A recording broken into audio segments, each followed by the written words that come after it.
今年针对地方产业升级转型，提下研发计划优良的十间厂商，嘛创下2亿7千万的产值，增加69个就业机会。根据了解，研发局对县市合并开始，就辅导地方产业创新，到达已经补助930个案，导入超过7亿3千万的补助。政府局除了为 SBI 中小企业协助，我嘛提供一寡因的创业贷款的部分吼，互因会当更较有能力来向前行吼，这个部分阮会持续来努力，嘛帮助咱的中小企业会当更较进步，会当互因会当起来。会中市长吴伟天嘛针对10大石油厂商予以颁奖鼓励，期待透过成功案例展示，鼓舞更较侪企业来找找新的可能，进一步拓展国内外市场，拍世界杯，成为台南之光。整个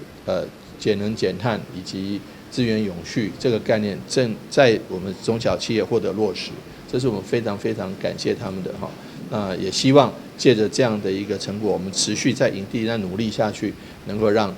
更多对环境友善的中小企业，以及他们能够成为将来培植成为台南的独角兽。那能够成为展翅高飞，不仅是瞄准台湾市场，而且也是能够打亚洲杯，甚至打世界杯，能够成为另外一个台南之光。